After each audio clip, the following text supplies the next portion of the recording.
ജീവിത വിജയത്തിന് ഏറ്റവും പ്രധാനപ്പെട്ടൊരു കാര്യമായി വിശുദ്ധ ബൈബിൾ പറയുന്നതും തിരഞ്ഞെടുപ്പുകളിൽ ശ്രദ്ധിക്കുക എന്നുള്ളത് ആണ്. വ്യക്തിപരമായി നാം നടത്തുന്ന തിരഞ്ഞെടുപ്പുകൾ ജനാധിപത്യവുമായി ബന്ധപ്പെട്ടതിനെക്കുറിച്ച് ചിന്തിക്കാനായിട്ട് പറ്റും. ഒരു ജനാധിപത്യ രാജ്യത്ത് നാം നമ്മുടെ ഭരണകർത്താക്കളെ അശ്രദ്ധമായി തിരഞ്ഞെടുത്തു കഴിഞ്ഞാൽ തീർച്ചയായും അതിൻ്റെ ഭവിഷ്യത്ത് നാം അനുഭവിക്കേണ്ടതായിട്ട് വരും. എന്നാൽ ഇവിടെ പറയാനായിട്ട് ഉദ്ദേശിക്കുന്നത് നാം വ്യക്തിപരമായി നടത്തുന്ന തിരഞ്ഞെടുപ്പുകളുടെ ആകത്തുകയാണ് നാം ഓരോരുത്തരും. അതാണ് നമ്മുടെ സ്വഭാവം, അതാണ് നമ്മുടെ ആത്മീയ ജീവിതം. ഒരു ചെറുപ്പക്കാരൻ വളരെ സൂത്രത്തിൽ പണമുണ്ടാക്കാനായിട്ട് ആഗ്രഹിച്ചു. അയാളൊരു സമ്പന്നനാണ്. പക്ഷേ അയാൾക്ക് ഒരാഗ്രഹം, സൂത്രപ്പണിയിലൂടെയും കളവിലൂടെയൊക്കെ പെട്ടെന്ന് പണക്കാരനാകണമെന്നുള്ളൊരാഗ്രഹം, മറ്റുള്ളവരെ പറ്റിക്കുന്നതിലൊരു സന്തോഷം. അയാളൊരു തീരുമാനമെടുത്തു. ഒരു കർഷകൻ്റെ തോട്ടത്തിൽ അടക്കി വച്ചിരിക്കുന്ന നല്ല വിലപിടിപ്പുള്ള തടികൾ ലോറിയിൽ കയറ്റി ആരുമറിയാതെ അത് കൊണ്ടുപോയി ടൗണിൽ വിറ്റ് പണമുണ്ടാക്കുക. അയാളതിനു വേണ്ടി സ്ഥലമെല്ലാം കണ്ടുപിടിച്ച് ആ തോട്ടത്തിൽ രാത്രിയിൽ ആരുമില്ല എന്ന് മനസ്സിലാക്കി അയാളൊരു ട്രക്കുമായി വന്ന് തടിയെല്ലാം രാത്രിയിൽ അരുണ്ട വെളിച്ചത്തിൽ അയാളുടെ ട്രക്കിൽ കയറ്റി. അയാൾ പോകാനായിട്ട് ഒരുങ്ങുന്നു. പെട്ടെന്നാണ് മഴ ചാറുന്നത്.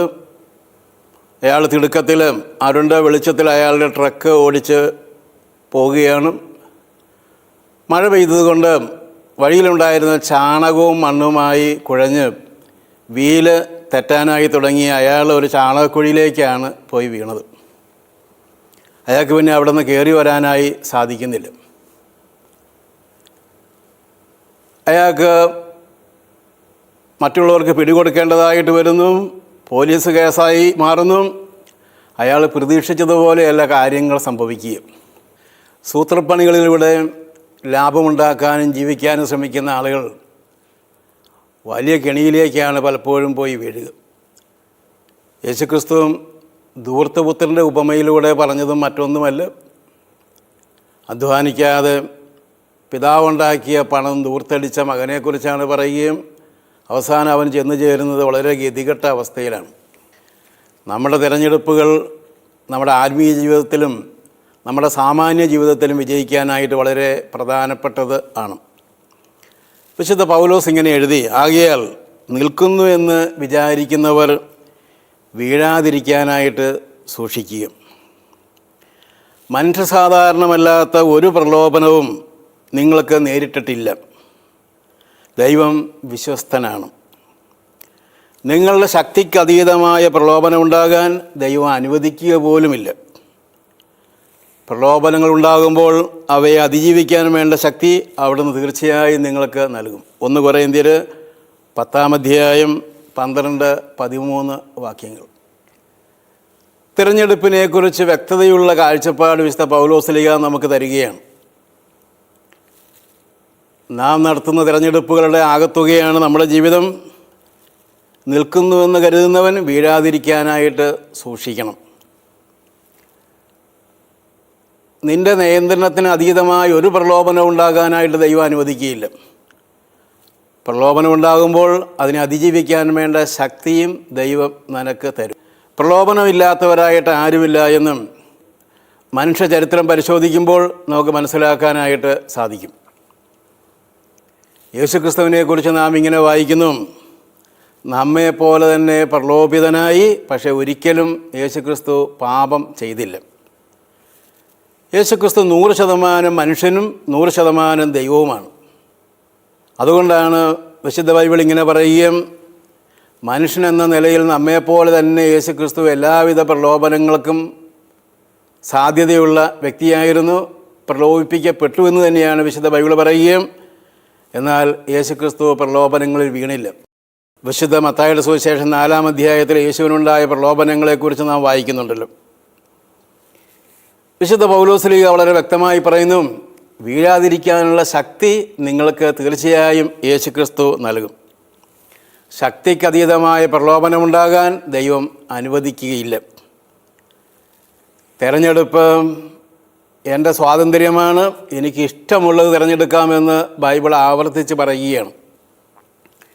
നിയമാവർത്തന പുസ്തകം 30-ാം അധ്യായം 19-20 വചനങ്ങൾ. ജീവനും മരണവും അനുഗ്രഹവും ശാപവും ഞാനിതാ നിൻ്റെ മുമ്പിൽ വച്ചിരിക്കുന്നു. നിനക്കിഷ്ടമുള്ളത് തിരഞ്ഞെടുക്കാം. നീ ജീവനാണ് തിരഞ്ഞെടുക്കുന്നതെങ്കിൽ നിൻ്റെ ജീവിതം അനുഗ്രഹപ്രദമായിട്ട് മാറും. മരണമാണ് തിരഞ്ഞെടുക്കുന്നതെങ്കിൽ നീ നാശത്തിലേക്കാണ് പോകുന്നത്. നമ്മുടെ തിരഞ്ഞെടുപ്പുകൾ നമ്മുടെ സ്വന്തം സ്വാതന്ത്ര്യമാണ്. ദൈവം നമുക്ക് വിശേഷ ബുദ്ധി നൽകിയിട്ടുണ്ട്, തിരഞ്ഞെടുക്കാനുള്ള കഴിവ് തന്നിട്ടുണ്ട്. മൃഗങ്ങളെയും നമ്മയും തമ്മിൽ വേർതിരിക്കുന്ന പ്രധാനപ്പെട്ട കാര്യം ഈ തിരഞ്ഞെടുപ്പിൻ്റെ സ്വാതന്ത്ര്യമാണ്. എനിക്ക് അനുഗ്രഹം തിരഞ്ഞെടുക്കാം, ശാപം തിരഞ്ഞെടുക്കാം. ഞാൻ പാപത്തിൻ്റെ വഴിയിലൂടെയാണ് പോകുന്നതെങ്കിൽ ഞാൻ ശാപത്തിൻ്റെ വഴിയിലൂടെയാണ്, നാശത്തിൻ്റെ വഴിയിലൂടെയാണ് പോകുന്നത്. പാപപ്രലോഭനങ്ങളെ അതിജീവിച്ച് വിശുദ്ധമായൊരു ജീവിതമാണ് ഞാൻ നയിക്കുന്നതെങ്കിൽ ഒരുപക്ഷെ വലിയ തിടുക്കമൊന്നുമില്ല എന്ന് തോന്നിയേക്കാം, വിജയം ശാന്തമാണെന്ന് തോന്നിയേക്കാം. പക്ഷേ അത് നമ്മെ സാവധാനം വിജയത്തിൽ തീർച്ചയായും എത്തിക്കും.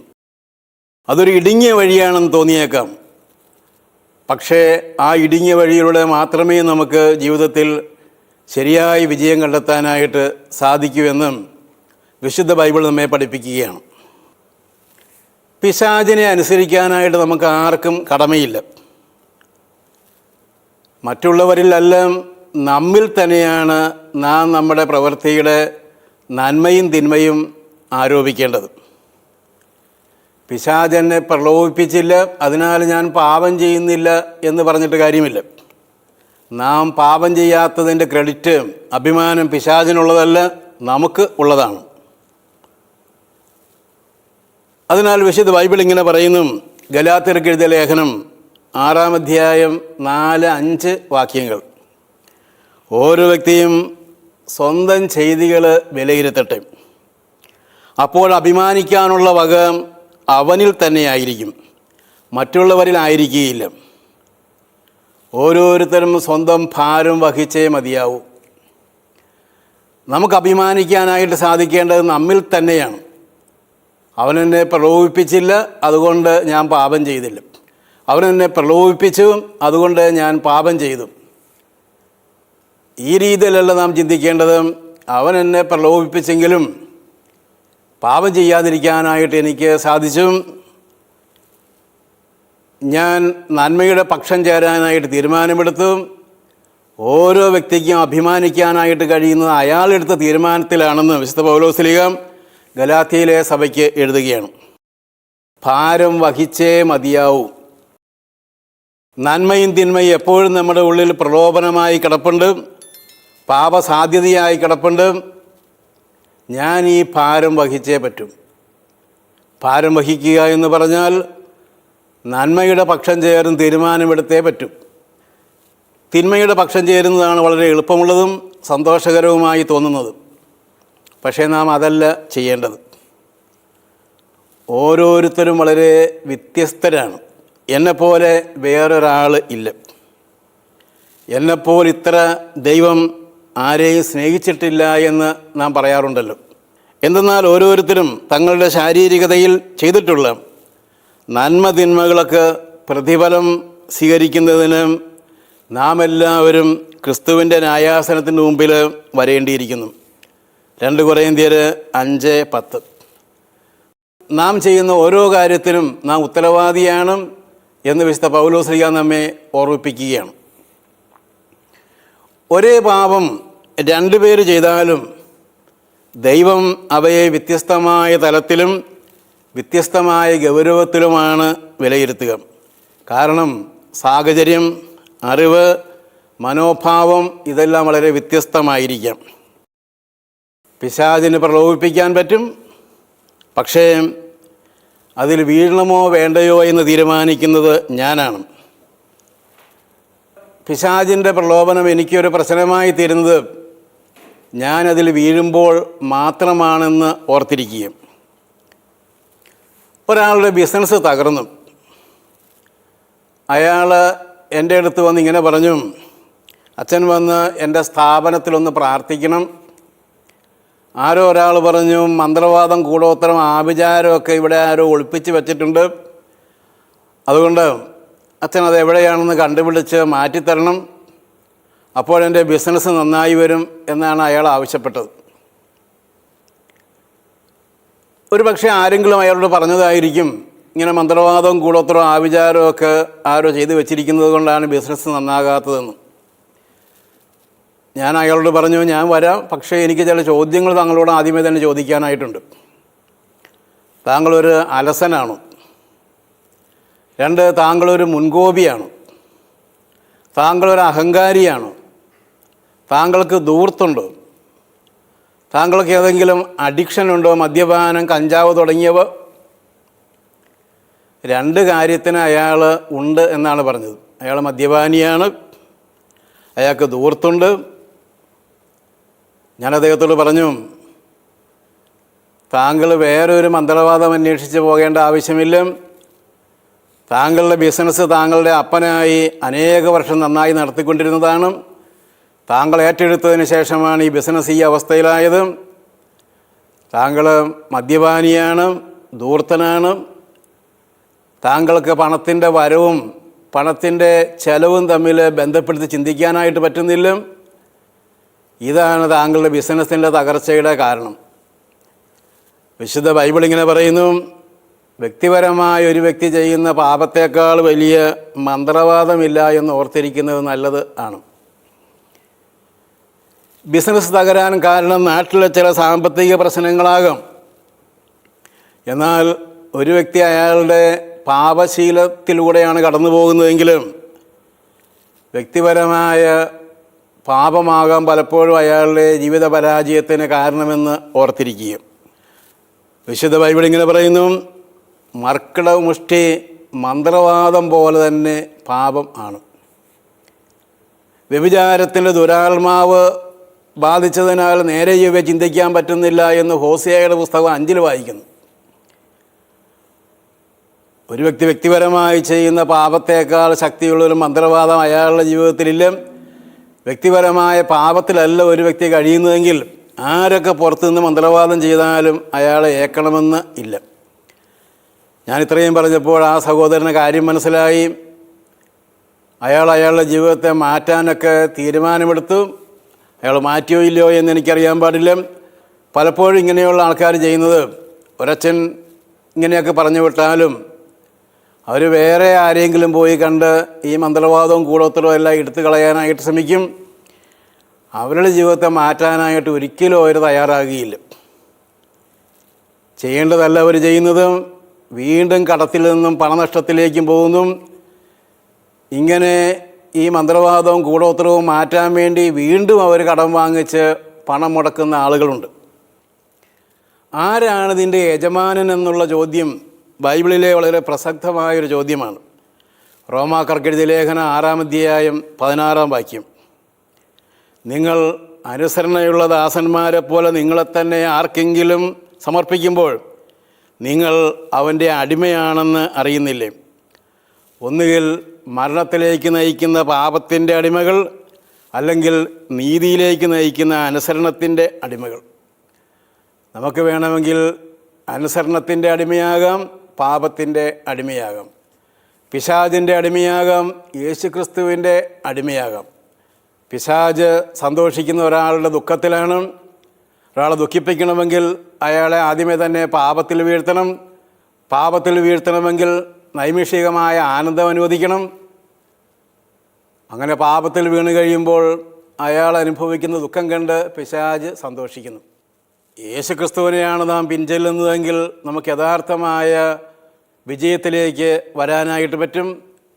വഴി അല്പം ഇടുങ്ങിയതാണെങ്കിലും വിജയം തീർച്ചയാണ്. പാപത്തിലാണ് ജീവിക്കുന്നതെങ്കിൽ മരണത്തിലേക്ക് നയിക്കുമെന്ന് വിശുദ്ധ പൗലോസ്ലീഹ സൂചിപ്പിക്കുകയാണ്. ധൂർത്തപുത്രൻ്റെ അവസ്ഥയെക്കുറിച്ച് നാം പെട്ടെന്ന് ഓർക്കും. അവൻ്റെ പിതാവ് പറഞ്ഞു, ഇവൻ മരിച്ചവനായിരുന്നു, ശാരീരികമായ മരണത്തെക്കുറിച്ചല്ല അവിടെ സൂചിപ്പിക്കുന്നത്. യൂദാസിൻ്റെ കാര്യത്തിൽ പാവം വഴി ശാരീരികമായ മരണം സംഭവിച്ചു. എന്നാൽ ധൂർത്തപുത്രൻ്റെ കാര്യത്തിൽ ദാരിദ്ര്യം, പട്ടിണി, ജോലിയില്ലായ്മ, ഇതൊക്കെയാണ് മരണം. പാപം നിന്നെ മരണത്തിലേക്ക് നയിക്കുന്നു എന്ന് പറഞ്ഞാൽ ധൂർത്തപുത്രൻ്റെ അവസ്ഥയിലേക്ക് നിന്നെ കൊണ്ടുപോകുമെന്ന് സൂചന തരുന്നുണ്ട്. ഒരു ചെറുപ്പക്കാരി ഒരു ധ്യാനഗുരുവിനോട് പറഞ്ഞു, ദൈവം എന്നെ ഇങ്ങനെ ചതിക്കുമെന്ന് ഞാൻ കരുതിയില്ല എന്ന്. നല്ലവരാണെന്ന് കരുതിയ ഒരാളുമായി ഞാൻ സ്നേഹത്തിലായി, അയാൾ വഴി ഞാൻ ഗർഭിണിയാണെന്ന് അറിഞ്ഞു കഴിഞ്ഞപ്പോൾ അയാൾ എന്നെ വിട്ടേച്ച് പോയി. കാരണം അയാൾ എന്നോട് കൊച്ചിനെ കൊല്ലാനായിട്ട് പറഞ്ഞു. ഞാനതിന് തയ്യാറായില്ല. ഇപ്പോൾ ഞാൻ വളരെ ഗതികെട്ട അവസ്ഥയിൽ ചെറുപ്പത്തിൽ തന്നെ എത്തിയിരിക്കുന്നു. ദൈവം എന്നോട് ഇങ്ങനെ ചെയ്യുമെന്ന് ഞാൻ കരുതിയില്ല എന്ന് അവൾ പറയുന്നു. സത്യത്തിൽ ദൈവം ചെയ്തതല്ല, അവൾ തന്നെ ചെയ്തതാണ്. ബോക്സിങ്ങിൻ്റെ അവസരത്തിൽ നിയമം തെറ്റിച്ച് ഇടികൊണ്ട ഒരാൾ മരിച്ചുപോയി. അന്ന് ഇടിച്ച ആളിങ്ങനെ പറഞ്ഞു, എന്നാലും എൻ്റെ ഇടികൊണ്ട് ആ വ്യക്തി മരിക്കാനായിട്ട് ദൈവം ഇടയാക്കിയല്ലോ എന്ന്. ദൈവം ഇടയാക്കിയതല്ല, അയാൾ നിയമം ലംഘിച്ച് കളിക്കാൻ പോയത് കൊണ്ടാണ് ആ വ്യക്തി മരിച്ചത്. ഭ്രൂണഹത്യ ചെയ്ത ഒരു സഹോദരി ഒരു ഉപദേശകനോട് പറഞ്ഞു, ദൈവം എന്നാലും ഈ ചെറുപ്രായത്തിൽ തന്നെ എനിക്ക് ഇത് അനുവദിച്ചല്ലോ എന്ന്. ദൈവം അനുവദിച്ചതല്ല, നീ തന്നെ ചെയ്തത് ആണ് അത്. നിൻ്റെ തിരഞ്ഞെടുപ്പുകളുടെ ഉത്തരവാദിത്തം നീ ഏറ്റെടുക്കുകയും ദൈവത്തിൻ്റെ മേൽ ആരോപിക്കേണ്ട ആവശ്യമില്ല. പല ആളുകളും അവരുടെ തെറ്റുകൾ മറ്റുള്ളവരുടെ മേൽ ആരോപിക്കാനായിട്ട് ശ്രമിക്കുകയാണ്.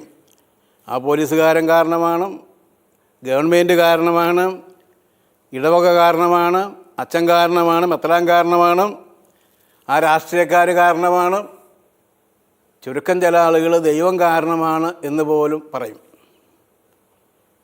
എങ്ങനെ നീ ജീവിക്കണമെന്ന് വിശുദ്ധ ബൈബിൾ വളരെ വ്യക്തമായി പറയുന്നുണ്ട്.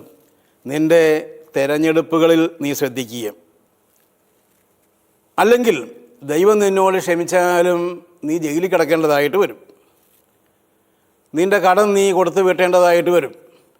നീ പശ്ചാത്തപിച്ചു, മാപ്പ് ചോദിച്ചു, ദൈവം നിന്നോട് ക്ഷമിച്ചു, ശരിയാണ്. പക്ഷേ നീ ജയിൽ വിമോചിതനാകാനായിട്ട് പോകുന്നില്ല. ഓരോ തെറ്റിനും നീ ശിക്ഷിക്കപ്പെടും. തെറ്റിൻ്റെ ഗൗരവത്തെക്കുറിച്ച് ചിന്തിക്കുകയും നീ അനുഭവിക്കാനിരിക്കുന്ന ക്ലേശതരമായ അവസ്ഥയെക്കുറിച്ച് ഓർക്കുക. ധൂർത്തപുത്രനോട് അവൻ്റെ പിതാവ് ക്ഷമിച്ചു, വീട്ടിൽ കയറ്റി ആഹാരം കൊടുത്തു. പക്ഷേ അവൻ നഷ്ടപ്പെട്ട സമ്പത്ത് അവന് തിരിച്ചു കിട്ടുന്നില്ല. പിതാവ് മൂത്തമകനോട് പറയുകയാണ്, മൂത്തമകന് എനിക്കുള്ളതെല്ലാം ഇപ്പോൾ തിരിച്ചു വന്ന ഈ ഇളയവനുള്ളതല്ല, നിനക്കുള്ളതാണ്. അവൻ്റെ പിതാവ് അവനോട് ക്ഷമിച്ചു. പക്ഷേ അവൻ ദരിദ്രവാസിയായി തുടരേണ്ടിയിരിക്കുന്നു. അവൻ നഷ്ടപ്പെടുത്തിയതെല്ലാം വീണ്ടെടുക്കണമെങ്കിൽ വളരെയേറെ കഷ്ടപ്പാടിലൂടെ അവൻ കടന്നു പോകേണ്ടതായിട്ടുണ്ട്. പാപത്തിൻ്റെ ഗൗരവത്തെക്കുറിച്ച് ചിന്തിക്കുകയും പാപം വഴി നാം നഷ്ടപ്പെടുത്തുന്ന അനുഗ്രഹങ്ങളെക്കുറിച്ച് ഓർക്കുകയും പാപത്തിൻ്റെ ഫലമായി രോഗിയായി മാറി പശ്ചാത്തപിച്ചു തിരിച്ചു വന്നു. ദൈവം പാപം ക്ഷമിച്ചു, പക്ഷേ രോഗം മാറുന്നില്ല. രോഗം മാറണമെങ്കിൽ ചികിത്സിക്കാൻ പോകണം, അല്ലെങ്കിൽ ഒരു അത്ഭുതകരമായ രോഗശാന്തി നിനക്ക് ലഭിക്കണം. എൻ്റെ തിരഞ്ഞെടുപ്പുകളുടെ ആകത്തുകയാണ് ഞാൻ. നന്മ തിരഞ്ഞെടുക്കുന്നുവെങ്കിൽ എൻ്റെ ജീവിതത്തിൽ തീർച്ചയായും വിജയമുണ്ടാകും. തിന്മയാണ് തിരഞ്ഞെടുക്കുന്നതെങ്കിൽ എൻ്റെ ജീവിതം പരാജയമായി മാറും. എൻ്റെ തിരഞ്ഞെടുപ്പുകൾക്ക് ഉത്തരവാദി ഞാൻ മാത്രമാണ്, മറ്റാരുമല്ല. കാരണം ദൈവം എനിക്ക് സ്വാതന്ത്ര്യം നൽകിയിട്ടുണ്ട്. ദൈവം ഒരിക്കലും ഈ സ്വാതന്ത്ര്യം പിൻവലിക്കാനും പോകുന്നില്ല. ദൈവത്തിൻ്റെ മുഖത്ത് നോക്കി ദൈവം ഇല്ല എന്ന് പറയാനുള്ള സ്വാതന്ത്ര്യം പോലും ദൈവം എനിക്ക് തന്നിട്ടുണ്ട്. ഞാൻ എൻ്റെ സ്വാതന്ത്ര്യം എങ്ങനെ ഉപയോഗിക്കുന്നു, ഇതാണ് ജീവിതത്തിൻ്റെ വിജയത്തിന് കാരണം. ഇത് നമുക്ക് വളരെ സെക്കുലറായും പറയാനായിട്ട് പറ്റും, ആത്മീയമായും സംസാരിക്കാനായിട്ട് സാധിക്കും. സാമാന്യ സെക്കുലർ ജീവിതത്തിൽ വിജയിച്ചിട്ടുള്ള ആളുകളും തെരഞ്ഞെടുപ്പുകളിൽ വിജയിച്ച ആളുകൾ ആണ്.